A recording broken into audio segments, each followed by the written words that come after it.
Buenas tardes, una vez más, a mi canal para trabajar herramientas.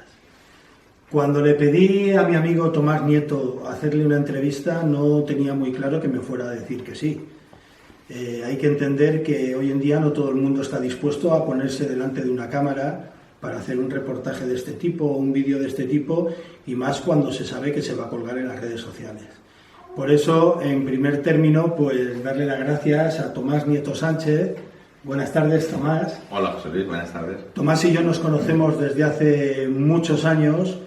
Yo he aprendido muchas cosas gracias a él en el mundo del aire libre y de la espeleología. Llevamos muchos años juntos en actividades de campo, en actividades de aire libre, en actividades de espeleología. Si visteis el reportaje anterior que hice sobre los filos de espeleología, una de las personas que salen en la exploración de las cuevas del Chorro es Tomás, es fácilmente reconocible en el vídeo, y hemos estado durante muchos años dedicándonos pues a la formación de jóvenes mediante el ocio y el tiempo libre en la naturaleza. Entonces, Tomás, además bastante más que yo, tiene un bagaje bastante importante como instructor de jóvenes en aire libre y tiempo libre y ocio.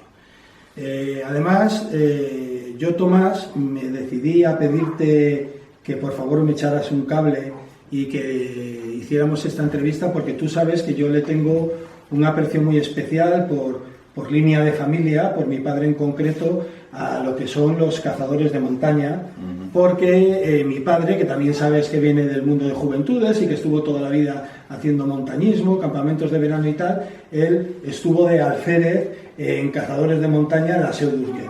Y yo sé que tú también estuviste en cazadores de montaña, en concreto, ¿en qué...?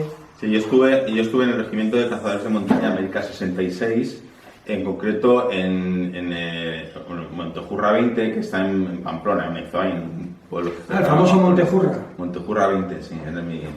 Y yo estaba en la unidad de una sección de esquiadores y escaladores. Dentro de lo que es los cazadores de montaña, pues dijéramos que los que están dentro de las unidades que hay dentro, los que están especializados en lo que es el esquiar y escalar, hay secciones, o habían, porque claro, esto, el ejército durante todo el tiempo pues va a tener una evolución, y cuando yo estuve en el ejército, la organización que había entonces no es la misma que hay en la actualidad. Estaban las compañías de esquiadores escaladores y había una sección de esquiadores escaladores por cada regimiento, por cada batallón, perdón, creo que era por cada batallón. Entonces yo estaba en el batallón Montejurra 20 y dentro del batallón había una sección que era la mía, que era de esquiadores escaladores. Y la función de los esquiadores escaladores básicamente es que van en la vanguardia, en el caso de combate, van en la vanguardia de todo el batallón, o del regimiento según sea. Y lo que hacen es abrirle huella en invierno, abrir huella y preparar para que pasara todo el batallón por las zonas de montaña de dificultad, o hacer trepas y subir a todos la tropa, subirla por cuerdas, o en fin, facilitarles un poco el paso a todo lo que es la tropa. Entonces las compañías de esquiadores escaladores dijéramos que le daban cobertura al regimiento, y cada batallón tenía su sección de esquiadores escaladores, en donde yo estuve durante mi paso por el ejército.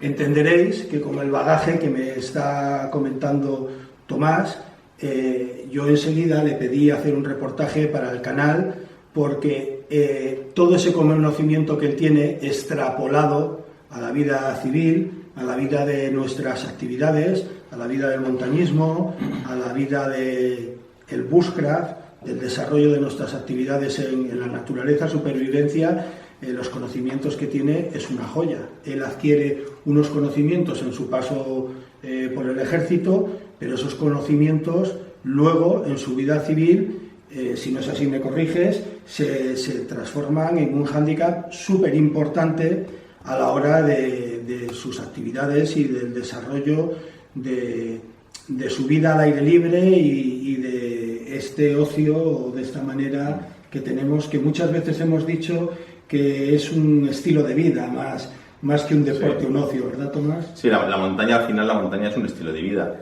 Yo cuando llegué al ejército, yo ya había realizado actividades de este tipo. Yo desde muy pequeño ya nos conocíamos.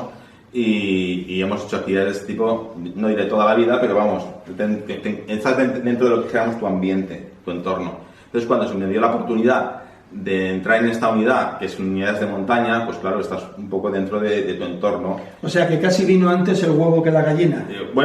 Sí, vamos, dijéramos que yo cuando fui al ejército no fui de cero, no partía de cero.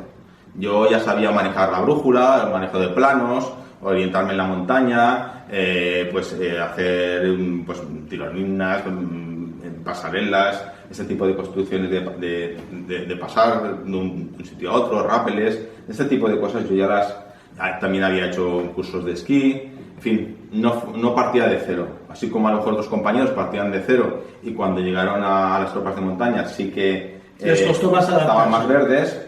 Yo en cierto modo pues ya contaba con que en cierto modo también fue lo que me hizo acabar ahí, porque era un atractivo para mí el poder realizar este tipo de actividades dentro del ejército. Tanto es así que off the record, fuera de cámara, me ha hecho un comentario Tomás que me ha llamado mucho la atención, y es que tú por aquel entonces, para que veáis a qué punto pueden llegar a ser las cosas, por aquel entonces en tu unidad el ejército como dotación y en tu unidad no existían las fundas de vivac, y que tú eras el único de tu unidad que llevabas una funda de vivac, y además una funda de vivac que te habías fabricado tú, que te habías hecho tú. Sí, bueno, realmente entre mi madre y yo.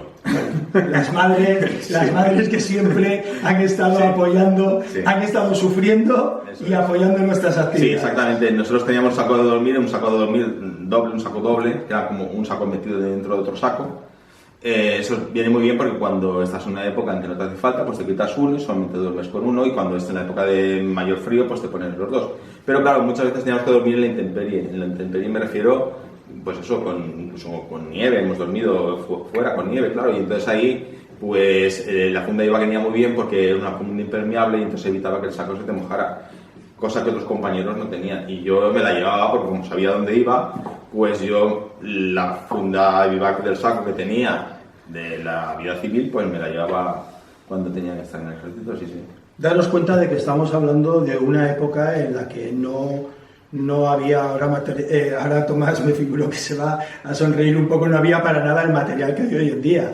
Íbamos con botas chirucas, de toda la vida. Cuando éramos pequeños íbamos con botas chirucas. Sí. Si heredábamos las botas de la mili que nos regalaba alguien, eso era un lujo. Sí. Íbamos con pantalones de pana, íbamos con camisa. No, incluso para orientarte tenías que ir con la brújula y el plano. En la actualidad, pues la brújula y el plano ha pasado un poco en desuso en muchos sitios y ya se utiliza mucho el GPS, y ya el manejo, el conocimiento de orientar un plano o manejar la brújula, tomar rumbos, estas cosas ya no se utilizan mucho porque ahora ya va mucho por la tecnología, va con GPS. Y al extremo de que tú conocías de alguna manera lo que eran las fundas de vivacs y con la ayuda inestimable de tu madre, por supuesto, sí. La conseguiste. Y te la hiciste. Al hilo de esto yo también recuerdo que por aquella época se puso un poco de moda, yo no sé si tú recordarás, lo que se llamaban las patas de elefante, que eran esas fundas que para el frío, en cuestiones de nieve, para dormir, se metían hasta las rodillas más o menos, pues mira, los pies para evitar la congelación. Pero fíjate, yo en eso tenía un método aún más improvisado. Yo en esa situación lo que hacía era vaciar la mochila. Es a lo que voy. Y meterte en la mochila. Es a lo que voy, que cuando en otros países se utilizaban las patas de elefantes, es a lo que voy. Nosotros vaciábamos aquellas mochilas tubulares de Altus que solíamos tener, y una vez metidos en el saco de dormir, metíamos los pies. Incluso muchas veces, si no tenías sacos de dormir, si tenías una manta, que también antes de que existían los sacos de dormir, existían las mantas, ya me estoy yendo un poco a la prehistoria, y no soy tan mayor, pero bueno. Entonces, una forma de hacerte un saco, dijéramos, de una forma improvisada, era coger la manta, enrollarte en la manta y con los cinturones atarte lo que era el cuerpo con la manta y los pies meterlos en la mochila. Y eso, pues en cierto modo, era pues, un sustituto de los sacos de dormir. O sea que sí. No somos mayores, sí. Sí. Pero somos mayores. Yo, en mi memoria infantil y juvenil, nunca se me irá aquellos insufribles sacos sábanas de verano, los que utilizábamos en los campamentos. Yo no tengo. Los sacos sábanas, yo tengo uno del mío, que raspaban como el mismo demonio. Yo no sé si el que fabricaba aquellos sacos sábanas utilizaba la tela más insufrible para... Que yo el mío también me lo hizo mi madre, ¿eh? Ah, vale. Yo lo compré. Yo tengo un saco sábana y bueno, y lo tengo por algún sitio lo tengo. Y lo que viene muy bien es para mantener el saco, para tener que lavarlo lo menos posible el saco. Porque utilizas... Luego en invierno. Sí, bueno, en verano también, si dormíamos también solo depende con de donde vayas, claro, si vas, es que incluso a veces, si te vas a poner el saco sábana muchas veces ni te lo pones. Pero cuando llevas el saco sábana te lo pones como prenda interior del saco y entonces dijéramos que lo que más ensucia es el saco sábana, que tiene una fácil lavada, mientras que el saco de dormir, pues cuanto menos se lave, por supuesto es mejor, ¿sabes? Pues hace poco estuve en una, no voy a hacer propaganda, estuve en una conocida cadena que hay del mundo del deporte y me he dado cuenta de que han vuelto a hacer los sacos sábanas en unos paquetitos muy pequeños, eran más livianos y tal. Nada nuevo bajo el sol, ¿eh? Nada que no se haya inventado. Fíjate, estamos hablando de una época en la que no está el material que hay ahora. Antes un buen saco de dormir te ocupaba media mochila. Media mochila. Y ahora un buen saco de dormir te ocupa un espacio muy reducido. Eso también indica un poco el avance que se ha tenido en todos los materiales y todas las técnicas de las tecnologías para crear materiales que hay en la actualidad. Porque fíjate, cuando nosotros salíamos a la montaña, salíamos 4 gatos. Era muy difícil que te encontraras a otra persona por ahí a andar por el monte. Y hoy en día sales a la montaña y bueno, todo el mundo sale. Yo, me vas a permitir un inciso, por eso que has dicho que éramos 4 gatos, sí, y que salíamos al monte. Sabemos dónde nos hemos quedado, en los sacos sábanas y en el material. Sí. Yo recuerdo una sima que tú conoces, la sima del Águila, en Picassent. Recuerdo subiendo para salir ya de la sima con los famosos electrones, que en una de aquellas ocasiones, porque era una sima que tú sabes mejor que yo, que se iba mucho para aprender, sí, para empezar, había sentado arriba un padre con un hijo comiendo pipas y nos iban tirando las cáscaras mientras que íbamos subiendo con el electrón. Y cuando empezamos a salir a la boca de la cueva, el hijo, esto es verídico, el hijo le pregunta al padre: papá, ¿estos señores qué están haciendo? Y el padre le contestó: el gilipollas, hijo, el gilipollas. Pues no te extrañes. No, eso lo viví yo en primera persona, o sea que no estaba tan extendido. Éramos los raritos, sí, efectivamente. De hecho, fíjate tú, bueno, esto no tiene nada que ver con tu canal y tal, pero yo me acuerdo que en aquella época nosotros volvíamos de las acampadas de verano, de los campamentos que hacíamos en verano, y como habíamos estado durante todo el campamento en pantalón corto, luego seguías todo el verano en pantalón corto. Y nadie de tu alrededor iba en pantalón corto en aquella época, porque entonces en el verano la gente iba con pantalón largo. Y luego, años después, pues todo el mundo llevaba ya pantalón corto. Y hoy en la actualidad es raro ver a la persona que en verano va con pantalón largo. Todo el mundo va con pantalón corto. Entonces, bueno, son los tiempos que cambian y sí, nosotros éramos los raritos entonces. Pero bueno, no dejaba de ser una aventura. En cierto modo, el acercamiento a este tipo de actividades, el acercamiento pues a salir de campamento, de acampada, salir a la montaña, dormir fuera de tu casa, el saco de dormir, era como una aventura para un niño, era como una aventura. Y entonces era un poco el atractivo que te hacía el acercarte a ese tipo de actividades. Yo poco a poco te voy a ir llevando hacia la temática del canal, si a ti no te importa. No me importa. Yo hay una cosa, una reflexión, y quería ponerla en común contigo. Últimamente sabemos que en el asociacionismo juvenil, da igual en la asociación juvenil que sea, en los campamentos de verano, en las colonias, cada vez se están haciendo, por decirlo de alguna manera, un poco más urbanitas, ¿vale? Aunque hay asociaciones juveniles que siguen haciendo campamentos al aire libre, en tienda de campaña, cada vez me queda la sensación, por lo menos a mí, de que los campamentos ya no son de 15 o 20 días como eran en nuestras épocas, son periodos un poco más cortos y ya cada vez se tiende más a dormir en cabañas de madera, en albergues, menos en tiendas de campaña. Lo que sí que ha desaparecido totalmente, Tomás, yo con 7 años, al primer campamento que fui, llevaba un pequeño cuchillo. Y ya luego cuando tuve 9 o 10 años, llevábamos un pequeño cuchillo más un pequeño hacha que hacía la casa Aitor, que era hacha con destornillador. Eso hoy en día sería totalmente impensable. Entonces, yo veo que tenemos un salto, no sé cómo decirlo, un salto generacional que somos como una generación a extinguir, porque si de alguna manera la gente joven luego, después de ir a campamentos de verano y tener este tipo de actividades y tal, pasaba por el servicio militar, también ahí se manejaban cuchillos, navajas y tal, todo eso hoy en día ha desaparecido. Entonces lo que es la cuchillería, las navajas multiusos, los cuchillos de monte, incluso muchas actividades al aire libre, para determinadas generaciones de gente joven hoy en día, a no ser que ellos se reconduzcan y les guste ese tipo de actividad, es una cosa que no tienen tan al alcance ni la utilizan tanto. Nosotros encendíamos fuegos de campamento, ya no lo digo solo que sí, que es importante en el canal porque la gente sigue mucho la cuchillería, no lo digo solo por el tema de que se llevaran cuchillos o no se llevaran cuchillos y tal. Nosotros vamos a ir a algo bastante más básico. Nosotros encendíamos fuegos de campamento, encendíamos hogueras en las acampadas, y hoy en día está totalmente, o sea, es totalmente impensable acampar en el monte porque está totalmente prohibido acampar, de montar una tienda de campaña. Hoy la gente joven no puede decir me voy 3 días al monte con la tienda de campaña con mis amigos a acampar, porque como no se metan en un camping va a llegar el agente medioambiental de turno y les va a multar. Encender el fuego de campamento que nosotros encendíamos, totalmente prohibido. Y bueno, llevar un cuchillo, un machete, los llamábamos machetes, colgado de la cintura, es totalmente impensable. Entonces, yo no sé, lo quería comentar contigo, ese salto generacional que se está produciendo. ¿Tú crees que va a llegar un momento que el tema de la cuchillería, los hornillos, el fuego, las maromas, todo esto, las tirolinas, todo esto? Bueno, yo creo que no. Yo creo que no volverás, nunca volverás como antes. Vamos, estamos en una sociedad que no es algo negativo, pero bueno, yo creo que estamos en una sociedad que cada vez regula más las cosas. Y claro, cuando la gente empieza a salir más en la montaña, está más en la montaña, necesita una regulación diferente a la que había entonces. ¿Y esa regulación qué hace? Pues la regulación normalmente es equivalente a prohibición. Entonces, antes tú salías a la montaña, como bien dices, ya no solamente para hacer un fuego de campamento, sino para cocinar.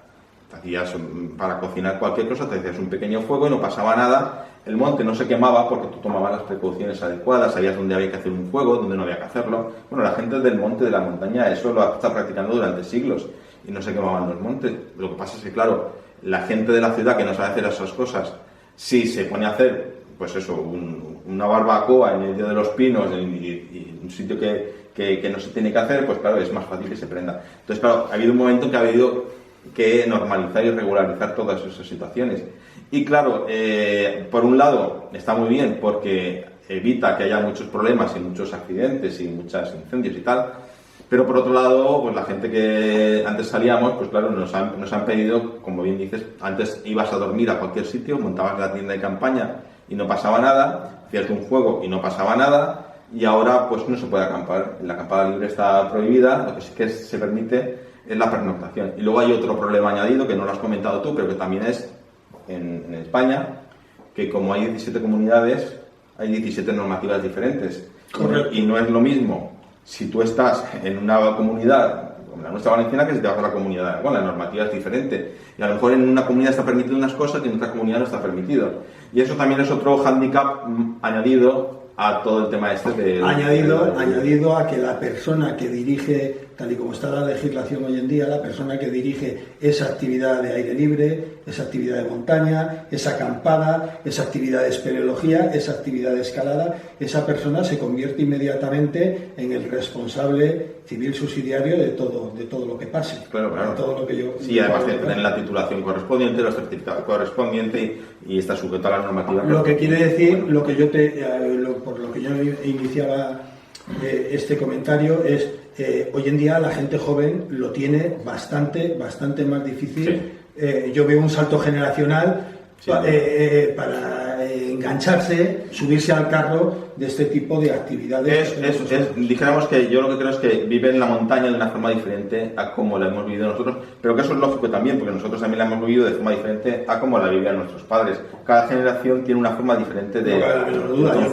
Yo tengo fotos de mi padre que las botas de montaña que llevaban, el agarre que tenía, era que iban claveteadas en el suelo, llevaban unos clavos en el suelo y para dormir llevaban la típica manta de campamento. Luego, acuérdate que antes los que hacían el servicio militar, las maniobras, en el cuartel llevaban como unas pardeñas. Sí. Y luego Antiguamente llegaron las botas, entonces claro, es algo impensable. Claro, bueno, vamos al tema de la experiencia que tú tienes, sobre todo, o sea, yo sé que tienes una experiencia muy extensa, pero haríamos un vídeo muy largo. Yo quería sobre todo, porque es un poco el público que ve estos canales, ya no tanto la supervivencia, sino el desarrollo de una actividad o cómo progresar durante X días en el medio natural, en el monte, habiendo nieve, ¿vale?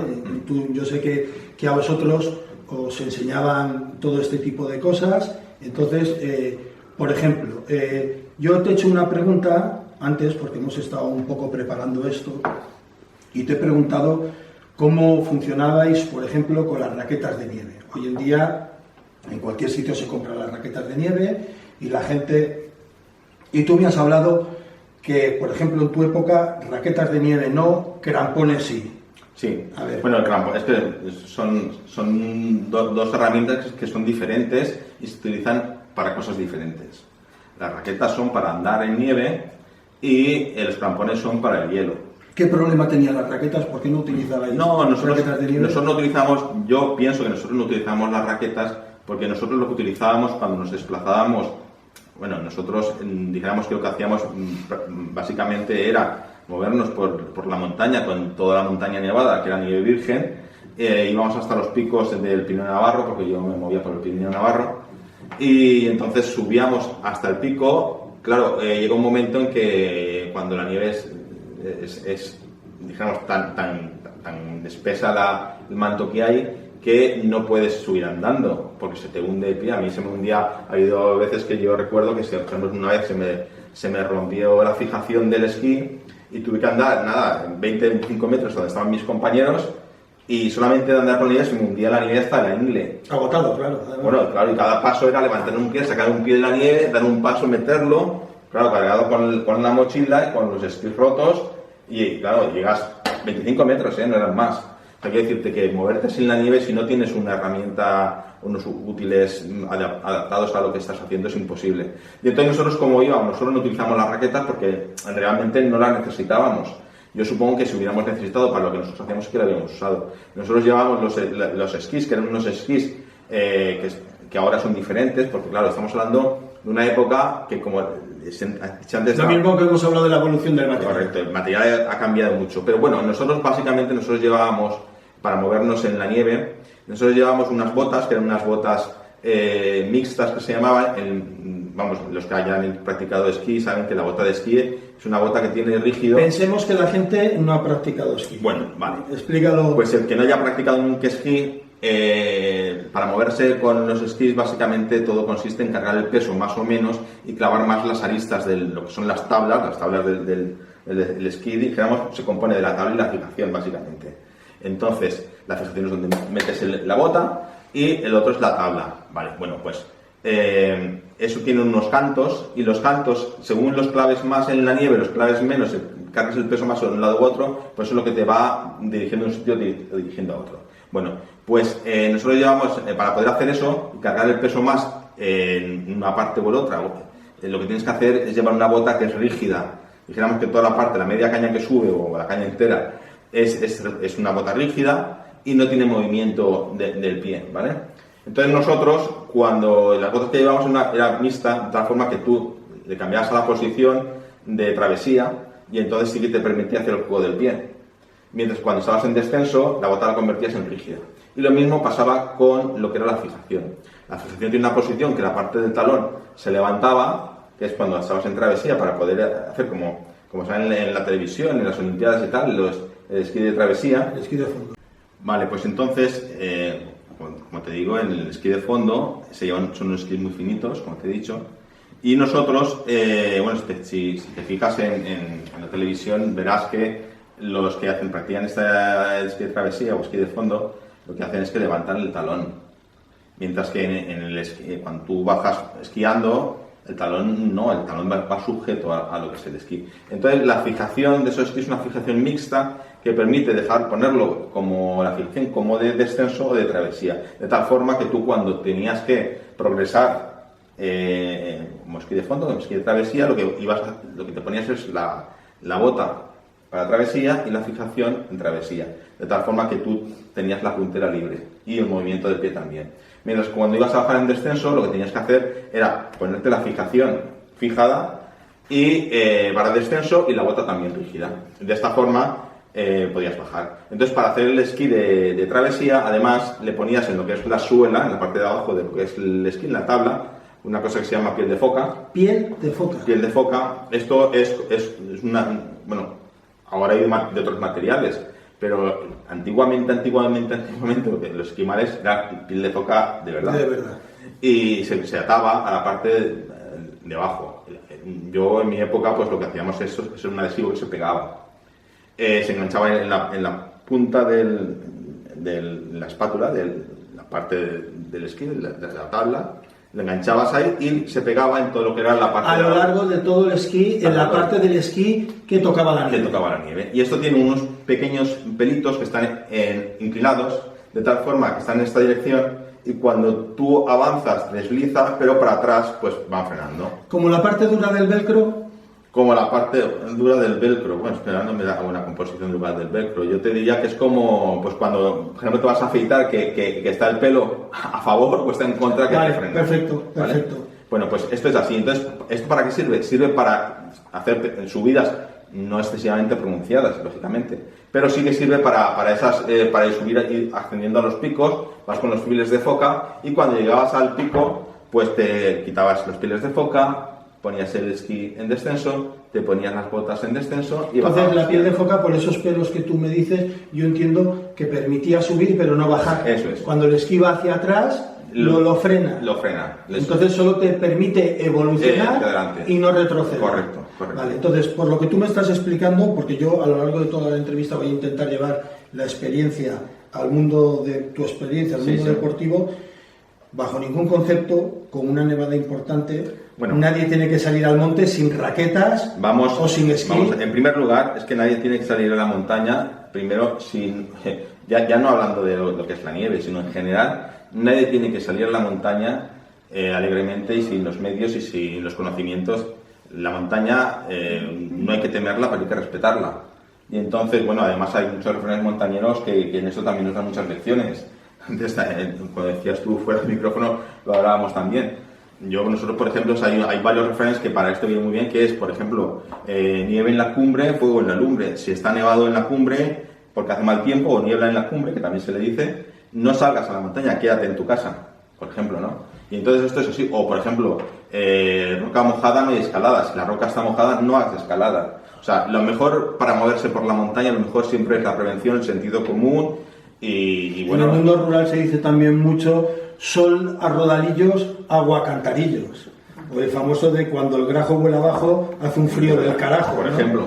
Sí, el refrán español, como siempre y como casi siempre, es muy sabio. Y en esto de la montaña hay muchos refranes que yo si quieres, podrías hacer incluso un monográfico de refranes. Porque lo que está claro es que hoy en día ya es tan sencillo como mirar el parte meteorológico para no aventurarte. Pero bueno, una persona mira el parte meteorológico, pongamos ese supuesto, ya ese día no va a nevar, no va a haber tormenta, va a haber un día de un sol importante.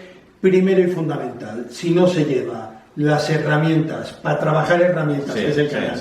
Si no se llevan las herramientas adecuadas, progresar en la nieve, tú me has hablado que en 25 metros una persona se agota. Y lo que yo siempre he oído y escuchado y se me ha enseñado es que si en un medio con nieve, con hielo, con frío, una persona empieza a sudar, ese sudor En el momento que se enfría, se convierte en una trampa mortal. Mira, te lo iba a decir antes que una de las cosas más importantes que hay es la indumentaria que tienes cuando vas a hacer este tipo de actividades. En general en la montaña, pero en este tipo de actividades más. Hay lo que se llama también la indumentaria por capas. Entonces, la capa que está en contacto con tu cuerpo, esa tiene que ser una prenda que evacúe el sudor hacia afuera, que no lo conserve. La capa intermedia tiene que ser una capa que abrigue, y la capa exterior tiene que ser una capa que te impermeabilice de la lluvia o de la nieve. Entonces, esos conceptos de las 3 capas es algo que está muy asumido. Y luego, además, no solamente el concepto de las 3 capas, sino también el poderte quitar ropa por capas, de tal forma que si hace mucho calor, te quitas una prenda, pero si solamente llevas 2 y te la quitas porque es muy gruesa, pues entonces puedes pasar frío. Entonces, esto de las capas, como la cebolla, que se van quitando capas para evitar el sudor del cuerpo, esto es muy importante por lo que dices tú, porque luego te paras, estás sudado, te puedes enfriar, en fin, lo mejor básicamente es lo que te he dicho, tener claro la indumentaria por capas. Vale, vamos a ponernos en el supuesto de que alguien se ve en un momento determinado metido en un bonito fregado, o sea, alguien ya ha metido la pata, ha hecho lo que no debía y de repente se encuentra en el bosque, en el monte, con una importante nevada y con pocas posibilidades, vamos a ponerlo difícil, no hay cobertura de teléfono móvil, de ninguna red. Tengo entendido que cuando no hay absolutamente ninguna red no se puede llamar al 112,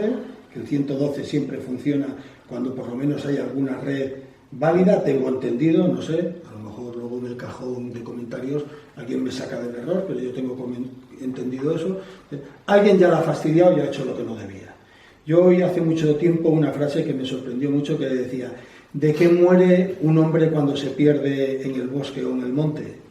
Y decía, muere de vergüenza, de vergüenza de haber aprendido. Entonces, una vez, aunque ya hemos dicho lo que no se debe hacer, una persona se encuentra en el monte, en el medio de bosque, de monte, y hay una importante nevada. No va a poder ser posible llegar a hacer noche o no sabe si le van a llegar a sacar a tiempo del bonito atolladero en el que se ha metido, y hay que decirlo, porque las imprudencias siempre son de varios carriles, no solo se ha metido en un bonito atolladero, sino que va a meter también a los rescatadores en un bonito atolladero, ¿vale? Pero bueno, llegado ya a ese punto, Tomás, con tu experiencia, vivaqueo en la nieve, muy importante para la entrevista. Bueno, en primer lugar, lo mejor es, si te has perdido, no empieces a dar vueltas. Te has perdido, no, porque quédate donde estás, el primer sitio que conozcas, el primer sitio reconocible, que sepas, y quédate ahí hasta cuando puedas pedir ayuda o vengan a rescatarte. No empieces a dar vueltas porque te agotarás y no te servirá de nada. Entonces, lo mejor es quedarte en un sitio reconocible donde estés. Si estás en nieve, también tienes que estar en un sitio que esté protegido de peligros de aludes y cosas de estas, porque claro, en la montaña nevada hay 2 tipos de peligros más grandes. Uno es la temperatura, el frío, y otro también son los posibles saludes. Luego más adelante, si te parece bien, sí, luego entraremos en el tema de las saludes. Bueno, pues lo que tienes que hacer es, lo que se haría es buscar un refugio, pero en la nieve, claro, imagínate que está todo nevado. Entonces, como no encuentras un refugio natural, lo que tienes que hacer es fabricártelo tú, el refugio. Al decir un sitio reconocido y no ponerte a pegar vueltas, perdóname, quiere decir un sitio en el que tu sentido común, que hasta ese punto que te has perdido no lo has puesto muy en marcha, porque el sentido común no suele ser... Sí, normalmente llegas... Tu sentido común te diga que es un sitio en el que te van a encontrar fácilmente. Hay muchas veces que a lo mejor llegas a un camino que lo conoces y luego a lo mejor en un determinado momento dices, uy, este sitio no lo conozco, no sé dónde estoy, ¿qué hago? ¿Me pongo a buscar más sitios? Pues a lo mejor lo más insensato es volverte al punto anterior que lo tenías reconocido. No ponerte a dar vueltas a ver si encuentras... No, vete al último punto reconocido, y si no sabes, quédate ahí. Porque es un sitio que tú lo reconoces, sabes que es un sitio de paso, sabes que es un sitio... Hasta hace poco habías llegado tú ahí, o sea que había una manera de evolucionar hasta ahí. Y es más, cuando sales a la montaña, siempre tienes que decir a conocidos, amigos tuyos, dónde vas. Que sepan dónde vas, no que sea algo que nadie sepa dónde estés. Pues si pasa algo, pasa el tiempo, puedan ir a rescatarte, y entonces, ¿a dónde irán? Pues al sitio donde tú has dicho que estabas. Entonces es el sitio reconocido, es un sitio por el que has dicho que vas a estar o vas a pasar. Vale. Entonces es mejor quedarte ahí que ponerte a dar vueltas que no sabes dónde está. Porque a lo mejor te vas a dar vueltas, puede estar a lo mejor estar a kilómetros del sitio Vale. por el que se supone que deberías de estar. ¿Vale? Entonces eso es una de las ¿Cómo cuestiones. preparamos la noche? ¿Cómo preparamos la noche? Bueno, lo primero aquí, lo más importante siempre va a ser que cuando caiga la noche va a bajar mucho la temperatura y tú tienes que mantener sobre todo la temperatura corporal. Entonces, depende del equipo que lleves. Vamos a suponer que llevas un saco de dormir y estas cosas, ¿no? Porque sales a la montaña, como hemos dicho al principio, no vas a salir de cualquier manera. Se supone que vas a salir con un mínimo de equipo. Como las cuevas, abrigos naturales no van a estar porque va a estar todo nevado, lo tienes que fabricar tú. Nosotros en el ejército utilizábamos básicamente dos. Uno es lo que llamamos la fosa, que era haces un agujero como una tumba, dijéramos, para que prácticamente te lo imagines. Haces un agujero y ponías las tablas de los esquís en horizontal, como si fuera el tejado. ¿Que se podrían sustituir por unas ramas de árboles? Sí, pero lo que pasa es que no siempre hay árboles cercanos. Ya, pero lo que no cuento es con que vayan con la persona que se ha perdido en el monte, Claro, por eso...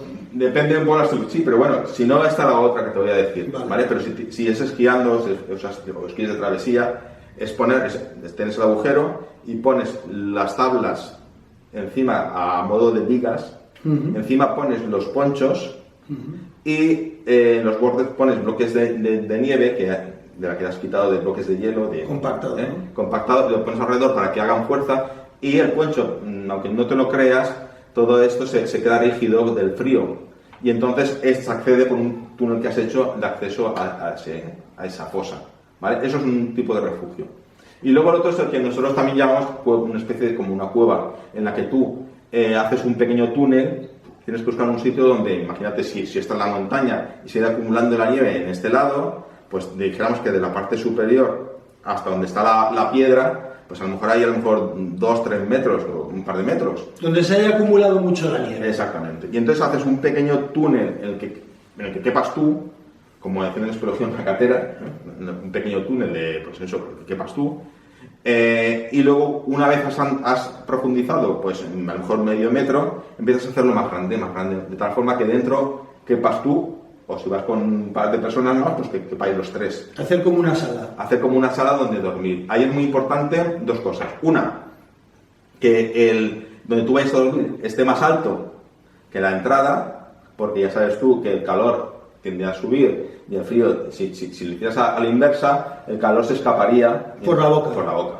Eso es una de las cuestiones. También puedes poner unos agujeros para airear, tenga ventilación y no se condense tanto el aire. Y luego una cosa muy importante también es apelmazar bien la nieve, sobre todo del techo, apelmazarla bien para evitar el goteo, porque tú ten en cuenta que el calor corporal parece una obviedad, pero nosotros somos seres que desprendemos calor y la nieve que está a nuestro alrededor del calor corporal se va a empezar a derretir y entonces para evitar eso lo más posible es apelmazar bien la nieve para evitar que empiece a gotear. Nosotros dormíamos y a veces que al día siguiente el saco lo tenías muy mojado. No empapado como si estuvieras ido al río, pero mojado de todas las gotitas de agua que iban cayendo. La teoría de esto, corrígeme si me equivoco, es que dentro de la nieve, dentro del hielo, la temperatura se mantiene a cero, cuando fuera se desploma bajo cero. Claro. En un iglú... No, para que nos entienda la gente que no... En un iglú no es que haga calor. En un iglú lo que pasa es que hace más frío fuera que dentro del iglú. O sea, ¿qué se suele poner? ¿A 0 grados? Hombre, no, yo creo que a 0 grados no, estará un poco más alto porque tu calor corporal calienta, a lo mejor puede estar a 2 grados, 2-3 grados, a lo mejor también depende de las circunstancias climatológicas que hay en ese momento, pero puede estar a 2-3 grados, 4 grados. Yo he estado a 15 bajo cero, que ya haya visto en el termómetro. Entonces, ¿Fuera? ¿15 grados bajo cero? 15 bajo cero en el cuartel. En la montaña habremos estado más, pero ahí no tienes un termómetro para verlo, ¿sabes? Con 15 bajo cero ya te digo yo que eso es frío. ¿Y se duerme bien en este tipo de iglús que me estás hablando? Se duerme, no vamos a decir, se duerme bien, hombre, bien. Bueno, salvas la vida, no mueres de congelación. Claro, se duerme, vale. Puedes dormir y, vamos, y si llevas un saco... Antes no sé si lo hemos comentado también, que una de las cosas buenas que tienen estos sacos dobles también que utilizábamos nosotros, porque cuando haces estas actividades, claro, es fácil que se te moje la ropa, los botines que van dentro de las botas, este tipo de cosas. Entonces una forma de que se te sequen es meterlas dentro del saco y que el calor corporal hace que se seque la prenda. Pues calcetines, los botines... Entre los dos sacos. Entre los dos sacos. Hombre, si no solo tienes un saco, pues es alejarlo del cuerpo, pero que se mantenga dentro para que se caliente. Y del calor corporal que se mantiene dentro del saco, la temperatura es más alta y se seca. Si tienes dos sacos mejor, pues claro, porque así dijéramos, tu cuerpo está alejado de lo que son las prendas húmedas o mojadas, ¿sabes? Pero esto realmente va muy bien. Yo los botines sobre todo, que los tenías empapados de la nieve, pues que los metías ahí y al día siguiente estaban secos prácticamente. Y entonces eso, claro, no ponerte algo mojado que ponerte seco. A mí en su día me explicó una persona a la que apreciaba mucho, que ya había fallecido, que era una persona, simplemente una persona de monte, era un aserrador, una persona que estaba acostumbrada a trabajar en la madera, en el monte, en las épocas en las que no se utilizaban vehículos, los pocos que habían no se utilizaban para ellos, obviamente, y cuando tenían que talar o cortar una zona de bosque, de monte, ¿vale? Pues dormían en un chozo, se construían un chozo, lo que nosotros hoy en día llamamos un bivar, para pernoctar en él y hacer la vida, cocinarse y tal, mientras que trabajaban todo ese trozo de monte, ¿vale? Siempre sucedía algo, por desgracia, y mandaban recado y alguien se tenía que separar del clavo, de la cuadrilla y volverse a su población. El resto de compañeros seguían trabajando y a veces la gente se perdía. La gente hay que entender que era una época en la que había mucha necesidad y si había alguna desgracia y se tenían que volver al pueblo, hombre, pues dependiendo de la desgracia intentaban acabar el jornal del día y se volvían para el pueblo y algunos se perdían.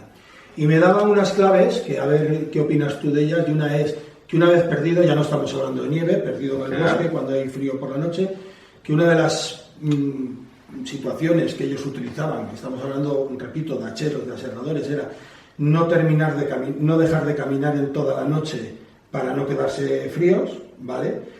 Caminar a un ritmo más bien despacio para nunca sudar, para que no se produjera el sudor, que ellos se enfriaran, y sobre todo tener mucho cuidado con el amanecer, porque esa persona me decía que él no utilizaba el factor psicológico, él me lo expresaba de otra manera, que al llegar al amanecer es en el momento en el que más se desploman con los primeros rayos del sol, parece que está demostrado que es cuando pega un bajón importante de temperatura y que mucha gente psicológicamente al llegar el amanecer se sentía ya salvado, se sentía ya a salvo, se sentaba y quedaba pajarito por congelación. Ya. Si no encuentras refugio, si no hay nieve, si a temperaturas frías estás en el monte, la situación esta de no dejar de caminar en toda la noche para mantener... Hombre, no sé, yo...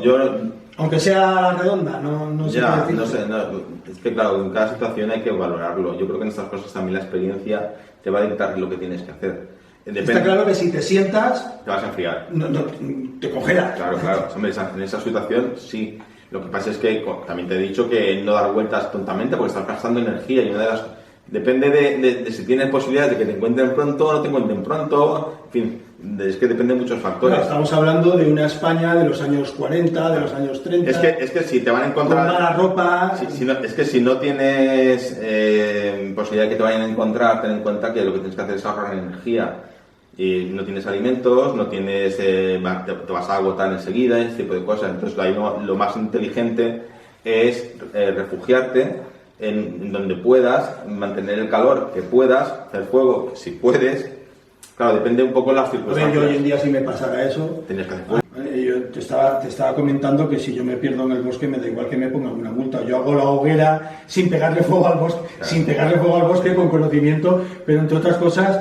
Porque si eso me garantiza el que con el fuego me vean y me rescaten, vamos a ver, entiéndase bien lo que he dicho. En un caso de extrema no estoy haciendo yo aquí apología de que se entienda fuego en el monte cuando está prohibido. En primer lugar hemos dicho que hay que salir a la montaña con conocimiento, con materiales y con precaución, viendo el parte meteorológico, viendo las horas que tienes de luz, evitando las zonas, si es en invierno y con nieve, evitando las zonas de aludes. En fin, la precaución ante todo momento.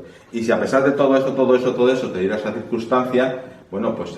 Yo encendería fuego. Claro, pues, si tienes material para encender el fuego, podrías encenderlo. En eso, como dice mi amigo Juan el Torpe, que tiene un canal, los Bushcrafter, que tenemos métodos, o se Sí. supone que Sí, tenemos sí. prácticas con los ferrocedios, los tal... Sí, sí, lo llevas para poder hacer, Sí. claro. Y si no, con las maderitas y tal, pero claro, ten en cuenta que en nieve las maderas están mojadas, no es lo mismo, ¿eh? Es más complicado. Pero bueno, Tomás, ¿quedaba algún tipo de refugio más? bueno, nosotros Que la utilizamos gente- uno son los refugios improvisados. Realmente, esto que te estoy diciendo, que te he dicho de la cueva y de la fosa, o el iglú, que también es el iglú es lo más conocido, son con bloques de hielo que te vas haciendo, pues eso, lo que hemos visto todos de los esquimales con la casa semiesférica. Eso es otro tipo de construcción pero estas son construcciones más permanentes, digamos. Lo otro que estamos hablando en una situación, pues no sé, por ejemplo, de ventisca que te pueda sorprender, la ventisca realmente yo creo que es de lo peor que te puedes encontrar en la montaña. Porque ¿Peor que la niebla? es que la ventisca y la niebla, mira, yo he estado en ventisca, todo nevado, y con ventisca no ves nada, no ves absolutamente nada, porque la ventisca es la nieve que cae, que levanta con viento, y es todo, tú ves todo blanco, no distingues dónde está el camino, dónde está no distingues nada. Y ahí lo mejor es pararse y no, como decía antes, no poder a dar vueltas, porque es muy fácil que te pierdas. Mira, yo me recuerdo que yo estaba abriendo huella en un momento determinado, nos íbamos turnando para abrir huella a toda la sección, y seguíamos una carretera que estaba nevada y que más o menos la veías porque estaba más o menos plana. Yo me puse una vez en un momento dado de primero y saqué a toda la sección, la saqué de la carretera, porque no distinguía nada. La carretera se giró y yo seguía Recto. porque no ves nada. Y entonces en ese caso, ¿cómo dices? Bueno, nosotros lo que hacíamos las prácticas, en estas cosas, claro, las prácticas las hacíamos invernales allí, y pues es un refugio muy sencillo, es simplemente con las propias tablas de los esquís, los plantabas como decíamos una estructura de una tienda tipi de los indios, por así decirlo, y con los ponchos que llevamos, pues le dábamos la cobertura alrededor y nos metíamos los tres que formábamos una patrulla dentro de lo que era esa por así decirlo, refugio improvisado que había hecho con las tablas y con los ponchos. O sea, que es una Joaquín Villegas Riancho. Te oigo hablar y me viene ese nombre a la cabeza, instructor de juventudes que ya en los años 40-50 inventó en España el que uniendo los ponchos de todos los componentes se formaba una tienda de campaña, y hoy en día eso la gente lleva una cosa que le llama tarps, que es lo que nosotros utilizábamos más de jóvenes, desmontando el doble techo. Yo siempre cuando veo los tarps ahora me recuerda mucho que nosotros desmontábamos los doble techos de las canadienses, desechábamos la tienda y nos llevábamos solo los doble techos de las canadienses, y con palos, hoy en día utilizan los bastones. Con palo, con cuerdas enganchándolas. Sí, hoy en día utilizan los bastones de senderismo y tal. Sí. Entonces, de no tener las tablas de esquí, lo que tú me estás contando, se podía hacer con ramas. Sí. Vamos a ver, al final de lo que se trata es de crear un habitáculo, ¿no? Tener un habitáculo. Si tienes los ponchos, por ejemplo, si tienes un árbol cercano, pues a lo mejor también puedes enganchar una cuerda con el poncho y hacerte pues una protección con los propios ponchos. Y si ya tienes tarps de estos que yo te digo, genial, ¿no? Hombre, claro, cuanto más azúcar, más luz. Claro. Vale. O sea, eso... Hace poco me enteré por casualidad, por las redes sociales, vi un programa en concreto de Iker Jiménez, porque me llamó la atención de que hablaban de un cuartel de Cerler, ¿vale? En el que había habido un famoso accidente, no voy a entrar en lo que se trataba en el programa, pero había habido un famoso accidente en el que había habido una luz y había pillado pues a todo un destacamento y tal, y me sorprendió una cosa, porque claro, no hay nada peor que el desconocimiento, y yo en ese sentido tengo desconocimiento total, ¿vale? Me sorprendió que dijeron que se tardó en hacer el rescate, y que a una de las personas que se encontró en el alud se había equivocado de dirección y había excavado en la nieve en el sentido contrario, y a mí aquello me impresionó mucho. ¿Qué pasa con los aludes? Por favor, háblanos un poco. Bueno, hay que decir que hoy en día, como hemos dicho, estamos repitiendo todo el rato, la técnica y la tecnología no es lo mismo que hace unos años. Ahora se llevan unos dispositivos que emiten un sonido, los que salen en la montaña, y que en caso de alud emiten un pitido que los rescatadores es más fácil detectar dónde está metido el individuo.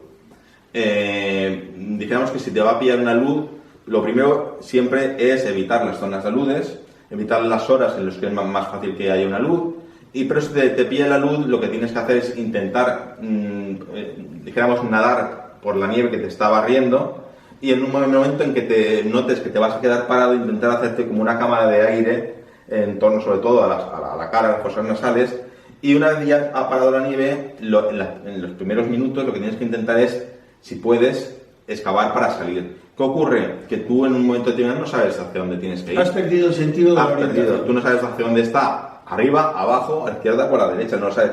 Entonces, los métodos para saber hacia dónde tienes que ir es o bien a través de la saliva, tirar la saliva y ver escupir, para ver dónde cae la saliva, o la orina, también ver hacia dónde cae el chorrito de la orina si pudieras.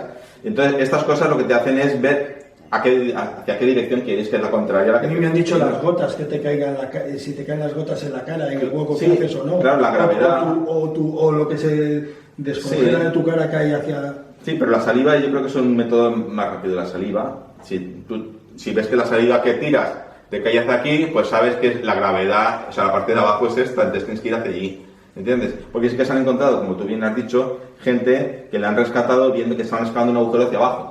No es una leyenda urbana. No, eso se han encontrado y existe. Nosotros hacíamos prácticas de rescate de aludes, entonces nosotros, bueno, son métodos que aún hoy yo creo que se pueden emplear. Ahí nosotros formábamos, dijéramos, tres filas en los que los primeros, dijéramos que a primera hora iba el sargento, enterraba las mochilas en una zona, enterraba unas mochilas y luego todos teníamos que encontrar dónde estaban las mochilas estas, ¿no? Y entonces se creaba unas filas en las que iban con unas sondas, unos palos largos, que todos en fila, y entonces a la voz del mando que está en la esquina, todos meten la sonda, y entonces la sonda que sobresale quiere decir que ha encontrado algo que no le permite bajar. Y entonces detrás van otros con unas balizas que marcan. Y detrás de esos van otros que en los sitios en que está marcada la baliza excavan. Y con eso pues vas avanzando hasta que llega un momento en que todas las balizas se van abriendo y se supone que ahí tiene que estar la persona. Esto hoy en día no se utiliza de este método, porque claro, hoy en día, como te he dicho, se utiliza el método, la tecnología ha ayudado mucho en el tema y entonces se utilizan pues eso, los transmisores de esta señal acústica. Y geolocalizadores, creo que hay también geolocalizadores. Sí, exactamente. Entonces, pero bueno, no está de más saber este tipo de cuestiones que se empleaban y que bueno, en un momento dado, sobre todo el tema de si te pide una luz, pues bueno... ¿Por qué se produce una luz, Tomás? Hombre, una luz se produce por una acumulación de nieve en una zona que dijéramos que la fuerza de la gravedad y la temperatura hace que se desprenda, y entonces al desprenderse va arrastrando, se desliza y va arrastrando todo lo que encuentra a su paso. Entonces, digamos que la montaña es de lo más peligroso que puede haber, claro. Y además muchas veces vas encordado, y te pilla a lo mejor, pilla alguno de la cordada, puede arrastrar todo toda la cordada entera. Entonces, claro, son zonas que tú sabes, hay zonas que por las pendientes que hay, la hora es muy importante, la época del año es muy importante. Por ejemplo, en la época de primavera, aquí más deshielo, es más fácil encontrarte con este tipo de cuestiones, más que en pleno invierno, que está más congelada la nieve, ¿sabes? Y luego las horas del día, no es lo mismo que vayas a primera hora de la mañana que vayas a mitad tarde que está el sol haciendo ahí. Otro tema, Tomás, está claro que el cambio climático está cambiando todo esto mucho, pero yo en picos de Europa, subiendo a Cabaña Verónica y sobre todo de Cabaña, hay algunos antes, pero de Cabaña Verónica o Arcados Rojos, hay zonas en las que en pleno verano hay placas de hielo, ¿vale? No muy grandes, porque entiendo que el cambio climático ha revertido todo esto mucho, pero en mente tengo un par de ellas, ¿vale? Ya son hielo, por supuesto, ya son hielo. Crampones, piolet, accidentes... Bueno, aunque en este ejemplo que yo he puesto no es válido porque es muy leve. Sí, pero para moverte en la montaña tienes que llevar, sí o sí en invierno, estamos hablando, crampones y piolet. Porque, sobre todo a primeras horas de la mañana, las placas de hielo es muy fácil encontrártelas y eso es una pista de patinaje. Entonces, volare, ¿no? O sea, si pierdes el pie, volare. Totalmente. Entonces, el piolet, tú llevas el piolet, lo llevas enganchado a la cintura, o sea, lo llevas vamos, entonces nosotros teníamos un cordino, pero ahora ya va directamente, no hace falta que le pongas nada porque ya viene el piolet preparado para tal, te lo enganchas y entonces esto cómo funciona es, tú vas con los crampones, para el que no lo sepa, es un acople que se coge a la bota en la parte de la suela con unos metálico, ¿no? Sí, metálico con unas pinchas en forma de púas, por así decirlo. Como una suela con púas que se fija la bota. Exactamente, y se clava entonces en lo que es el hielo. Entonces tú vas andando y eso se va clavando en el hielo y entonces, claro, te agarra. Pero si por alguna de aquellas, por ejemplo, te deslizas por una pendiente, pues claro, una de las cosas que tienes que hacer es levantar los pies, no intentar frenarlos con los... ¿Ah, no? No, porque... Pero fíjate que yo la primera reacción que haría sería esa. No, porque tú, imagínate que estás en una ladera y te caes, entonces si clavas ahí te vas a ir, porque tú ya tienes una velocidad y si clavas te vas a ir, vas a dar la vuelta y te vas a ir. Lo que tienes que hacer es levantar los pies y clavar el piolet, estar todo tu cuerpo encima del piolet y entonces el piolet... O sea, girarte boca abajo, clavando el piolet en lo que es el hielo, la nieve, o el hielo, y echar todo tu cuerpo para clavarlo lo más posible y levantar los pies con los crampones. Porque eso evitará que te empieces a dar vueltas y sobre todo eso hacerlo al principio, porque cuando cojas velocidad, el piolet y tu peso va a hacer muy poquito. Entonces eso tienes que hacerlo muy al principio. Nosotros hacíamos prácticas precisamente de eso, de unos pendientes con placas de hielo y tirarte, y cuando tirabas al metro, 2 metros, 3 metros, empezar la pendiente ya a clavar el piolet y levantar los pies para evitar hacer prácticas de todo esto, pues te ocurriera en un momento determinado, claro. Esto es lo que tienes que... La persona que no lleva crampones, ni lleva piolet, ni sabe de esta técnica, si pisa una placa de hielo, hasta luego, Mari Carmen, ¿no? Es fácil. Hombre, depende si está en pendiente o no está en pendiente. Si no está en pendiente es fácil que se rompa algo, porque se va a resbalar. Es una pista de patinaje, el hielo es muy resbaladizo. El hielo, una pista de hielo, aunque salgas sin patines, te vas a resbalar y te vas a caer. Entonces, claro, te vas a hacer daño. Mira, una de las peores experiencias que yo he tenido en mi vida de montaña, yo no soy escalador, es una travesía que hice desde Tresviso, en Picos de Europa, desde Tresviso a San Esteban de Cuyaba, ¿vale? Ese paso de montaña, ese sendero, le llaman la pasada del Picayo, y sí que es una pasada. De hecho ha muerto mucha gente en ese sendero.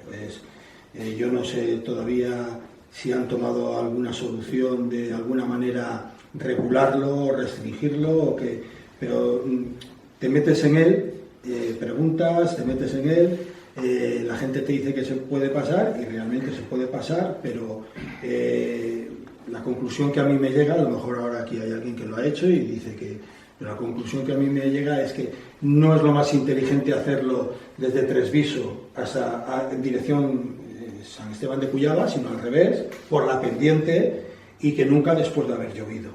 Porque no hay nieve, no hay hielo, pero hay hierba. Y en Cantabria hay un refrán que dicen que en Cantabria hay 2 tipos de senderos, los de los pastores y los de las vacas. Y que a ser posible cojas el de las vacas. Esa es una cosa que se dice.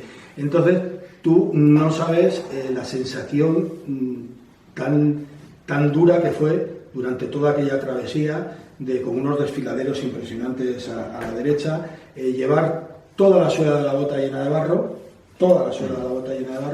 y que en cuanto pisabas la hierba húmeda que iba cayendo encima del el pequeño sendero por el que ibas, es que tenías la sensación de que en cualquier momento piso y salgo volando y sí. Desde luego, entonces me figuro que en el hielo, en definitiva, lo que quería transmitir hoy en este vídeo es que personas como tú, que tenéis experiencia, sois los primeros que podéis aconsejar lo que se debe y lo que no se debe hacer, y el peligro real. Yo recuerdo aquello que saltó a los informativos y que fue tan conocidos, aquellos que aún nevando en Asturias, sí, se subieron en el todoterreno, en bambas, en zapatillas de deporte, y ya cuando no podían más, llamaron poniendo en riesgo a todo el mundo, tuvieron el problema con aquella persona de emergencia y tal. O sea, el monte es un medio que cuando está nevado y helado... Es peligroso. Nosotros,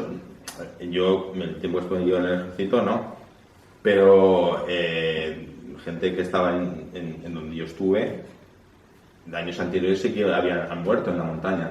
Nosotros hacíamos las prácticas de montaña en un refugio de alta montaña en la zona de Belagua, en el Pirineo Navarro, pero vamos, allí había unas plaquitas que ponían muy bien que habían muerto fulanito de tal y tal, que eran pues soldados que habían muerto haciendo estas prácticas también, claro. Bueno, yo en esta situación que te cuento, fíjate si acabé agotado muscularmente de las piernas, que cuando conseguí llegar a San Esteban de Cuyaba iba como las muñecas de Famosa. Era incapaz, o sea, había congestionado tanto la musculación de las piernas que era incapaz de andar con cierta normalidad hasta que pasó un rato. Entonces eso lo extrapolo a placas de hielo, de nieve, que se te hace la noche encima. Entonces siempre hemos oído decir que el sentido común no suele ser el más común de los sentidos, pero aparte de comentar todas las técnicas que nos has explicado, no sé si te gustaría comentar algo más, es dejar claro aquí que la gente pues mira, tiene que tener mucho cuidado. Fíjate, sí, y ahora que has dicho precisamente lo de rescate de montaña, no sé si esto va a ser publicidad o no, pero lo voy a decir. Hay un... Oye, faltaría más. Bueno, encima de que has accedido por el... No es mía, pero quiero decirte que en una de las plataformas de estas de series de televisión... Si es interesante, di la plataforma para que la gente lo pueda ver. Pues en Prime Video están haciendo unos documentales, bueno, no sé si ya están puestos todos en... Yo creo que sí. Pero bueno, que relacionados con el GRAIN, que es el grupo de rescate de alta montaña de la Guardia Civil. Y son muy interesantes porque eso es un grupo de guardias civiles que van a los cursos de escalada, de espeleología, de salvamento, y está muy interesante porque están muy relacionados con todo este tipo de actividades. Nuestros ángeles de la guarda. Los ángeles de la guarda. Porque cuando la gente se mete en un bonito problema, llega un bonito atolladero, qué gratos les es ver aparecer a los grupos de rescate de la Guardia Civil y de protección civil o del grupo que sea. Por eso hay que evitar que vayan, porque si tú por una imprudencia haces este tipo de actividades o no vas suficientemente preparado tanto de material como con tu técnica, no estás exponiendo solamente tu vida, sino estás exponiendo la vida también de los que te vayan a rescatar. Entonces es muy importante sobre esto, lo que tú decías, sentido común, precaución. Y la montaña no tiene que tenerle miedo, pero hay que respetarla. Vale. Es muy importante. Aquí encima de la mesa hemos traído unas cuantas cosas. Una cuerda tuya, antigua de montaña, me figuro que... No, esta es de espeleología. Esta es de espeleología. Es porque es blanca. Las espeleologías son blancas, que son semiestáticas. Estáticas no hay ninguna, pero las de montaña son dinámicas. Esta es semiestática. Esta es de espeleología. Y bueno, tienes un filo ahí. ¿Cómo confío esto? Sí. Bueno, nosotros llevábamos... Bueno, yo tengo que decirte que yo no soy muy de cuchillos, como bien sabes. De hecho, tú sabes que teníamos un cuchillo, que dices tú, o 2 cuchillos, y te los regalé. Sí, de eso haremos un vídeo, de esos cuchillos en su día haremos un vídeo. Vale, pero yo no soy muy de cuchillos, pero bueno, nosotros en el ejército llevamos siempre la navaja típica que tú le enseñaste en uno de tus vídeos. La gran capitán. Que es esta, con sacacorcho. Con sacacorcho, claro. Lo que pasa que esta la tengo rota porque ya hace muchos años esta no es la que yo llevaba una muy parecida a esta, era idéntica a esta realmente es de mi hermano, que se la regaló a mi padre. Y mi padre le grabó ahí, unos iniciales y tal, pero está rota, como veis, está rota Pero bueno, la conservo más que nada por el recuerdo, pero nosotros sí que teníamos... Pero era ese modelo. Sí, era esta exactamente igual que esta, con la misma fundita y todo igual. Y que también me confirmas que no os la dejaron No, terminamos el ejército, tuvimos que devolverla, y bueno, fue una lástima porque, yo me lo hubiera quedado, o si me hubieran dicho que me la podía quedar, pues claro, sin problemas. Unos cuantos manuales, uno militar, otros... Bueno, sí, unas fichas de instrucción de la época, luego libros que tengo de montaña, de supervivencia. Bueno, este es uno muy antiguo, de la época, pero era de las Fuerzas Armadas de los Estados Unidos. De estas cosas te las comprabas un poco porque no había mucha de estas cosas. Igual que hemos hablado que la gente no sale en la montaña, es que había muy poco material. Además, yo cuando estuve en el ejército era justo un poco antes de entrar en la OTAN y realmente el material era muy escaso. Luego cuando entramos en la OTAN ya el ejército se modernizó bastante, el material se modernizó bastante y las cosas cambiaron.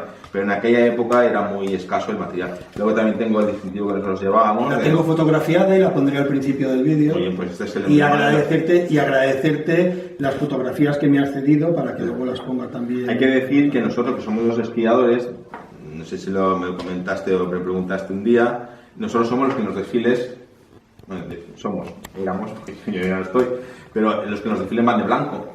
Van de blanco y con los esquís y tal. Lo que pasa es que yo nunca me puse el uniforme blanco.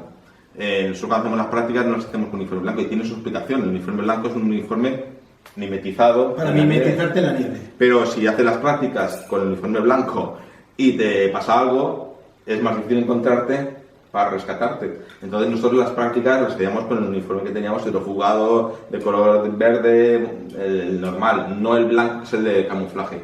Pero en el caso de guerra, sí que utilizarías el mimetizado blanco, ¿no? Yo voy a hacer contigo de conejillo de India. Vale. Yo no sé, tú no sabes realmente lo que hay aquí. Voy a aprovechar este vídeo, me temo que no, pero en aquella época y anterior a la tuya, aparece un cuchillo que es el que se dota por primera vez.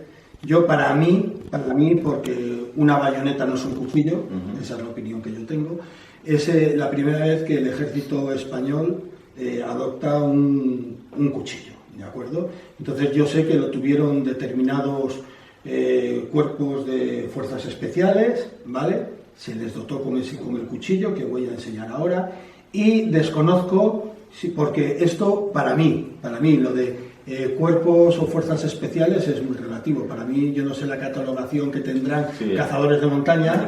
Dijéramos que los esquiadores es una unidad de movimiento especial, igual que están las antiguas COE, que ahora creo que se llaman GOE, me parece que es Grupo de Operaciones Especiales, en vez de cuerpos de operaciones especiales como era antes, y la infantería marina. En fin, hay determinados cuerpos que son especiales, porque están muy especializados, ¿eh? Voy a enseñar hoy una pieza de mi colección. ¿Este cuchillo lo llegasteis a llevar vosotros? Mira, sin verlo te puedo decir que no, porque nosotros no llevábamos cuchillo. Vale. ¿Vale? Esto es un cuchillo muy chulo. Enseñalo un poco a la cámara, me hace ilusión que lo enseñes tú. Yo creo que es el primer ejemplo de la primera pieza de filo de cuchillo propiamente dicho que se entrega a los cuerpos de operaciones especiales españoles, porque vuelvo a decir que una bayoneta para mí no es un instrumento. Yo bayoneta sí que he tenido haciendo pues eso, prácticas, pero no, esto no es una bayoneta, evidentemente, esto es una pieza de coleccionismo. O sea, está claro que esto hoy en día ha quedado totalmente obsoleto, pero como sabía que iba a salir el tema del material que daba el ejército, el que no, la diferencia de antes de entrar a la OTAN o no, me hacía un poco de ilusión enseñarlo por la morfología, por la tipología, el tipo de hoja. Fíjate aquí, esta pieza de aquí. La guarda. Que yo, como ya te he dicho, no. Pero esta aquí que es muy grande. Para que no te resbale la mano para adelante. Y una cosa que no sé si se verá bien en cámara, luego la enseñaré, que hoy en día se coloca la cremallera para que el dedo no resbale hacia adelante, y esto ya lo tenía como si fuera un formón, una lima de hierro. O sea, una pieza muy curiosa. Tenía la curiosidad de saber si vosotros llegasteis a estar dotados. Nosotros lo único que llevábamos como herramienta cortante era la navaja, que la utilizábamos tanto porque nosotros no solamente nosotros somos esquiadores, pero también en verano escaladores. Es decir, no solamente íbamos a la montaña en invierno, nosotros íbamos a la montaña en invierno y en verano. En verano hacíamos prácticas de escalada y luego nos movíamos por la montaña, en las zonas altas de montaña del Pirineo Navarro, y en invierno hacías los cursos de esquí y luego te movías subiendo a los picos de montaña nevados. Y entre medias pues también hacíamos pues maniobras de prácticas de guerrilla y cosas de estas, ¿no? Quiero decir que no solamente hacíamos esquiar y escalar, nosotros también nos movíamos por el monte y hacíamos pues de supervivencia, pues hacíamos maniobras de guerrillas, cosas de estas, ¿no? Entonces nosotros siempre llevábamos la navaja. La navaja es la que nos servía para todo tipo de cosas. Entonces no nos hacía falta llevar estos machetes, o no sé cómo llamarlo, machete, cuchillo. Sí, machete, cuchillo. Entonces nosotros no llevábamos nada de esto. Pero bueno, Tomás, es muy bonito, ¿eh? Sí, es una gran pieza de coleccionismo, así la considero yo. Tomás, darte las gracias. Somos amigos de muchos años. Ahora ya somos también amigos de peregrinación, hacemos caminos de Santiago. De curar también ampollas. De curar también ampollas, como el vídeo que han visto.